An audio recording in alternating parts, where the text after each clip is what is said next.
L'honorable Serge, puisqu'au niveau de mon secrétariat, on est en train de chercher, mais en attendant, vous allez me faire une copie. Et vous allez donner à mes collaborateurs.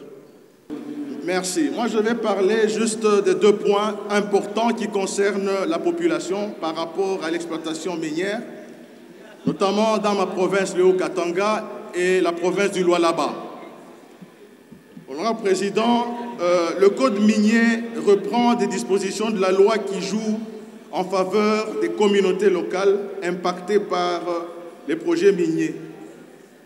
Et je voudrais savoir si le ministre des Mines tient compte de l'encadrement des 15% de la redevance minière qui doit aller aux ETD.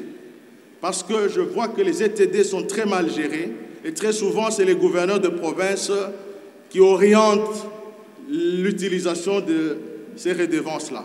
Si on les reçoit d'abord, parce que même avoir ces ETD-là de Kinshasa vers les 15% de Kinshasa vers nos ETD, c'est très difficile. Alors je voudrais savoir quel mécanisme le ministre des Mines a mis en place pour que nous recevions régulièrement et de manière complète les 15% pour développer nos ETD. Ça, c'est la première question concernant les 15% de la redevance minière.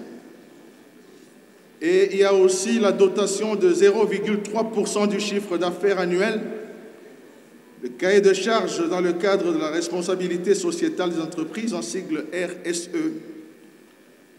À cela, on peut rajouter la gestion environnementale des activités minières et la réhabilitation des sites miniers lors de la fermeture des activités minières.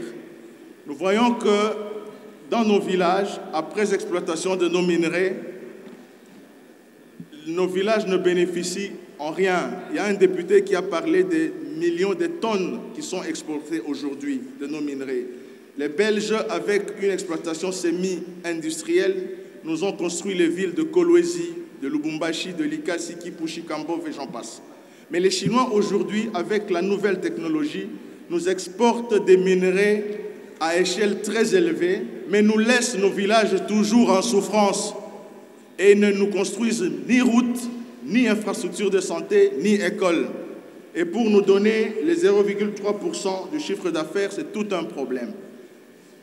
L'orientation de la dotation de 0,3%, Monsieur le ministre, quel est le mécanisme que vous avez mis en place? Comment est-ce que vous désignez ou vous nommez les gens qui gèrent les 0,3%? Parce que dans mon village, à Sakania, les 0,3%, ça fait 9 millions de dollars par an que donne la société Frontier Mining.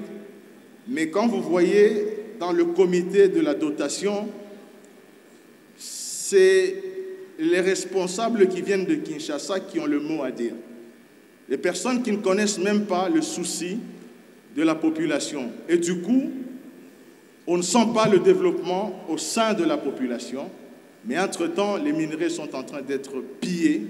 Je voudrais que, Monsieur le ministre, je sais que vous êtes suffisamment outillé pour que l'on arrive à régler cette situation une fois pour toutes. Honorable Président, je ne vais pas abuser de votre patience. Je tiens encore à éclairer que je n'ai pas brandi cette lettre pour vous accuser, mais je voudrais juste que l'audience le voie, voie comment les Chinois opèrent et que je sois aussi sécurisé et protégé. J'ai dit et je vous remercie. Merci.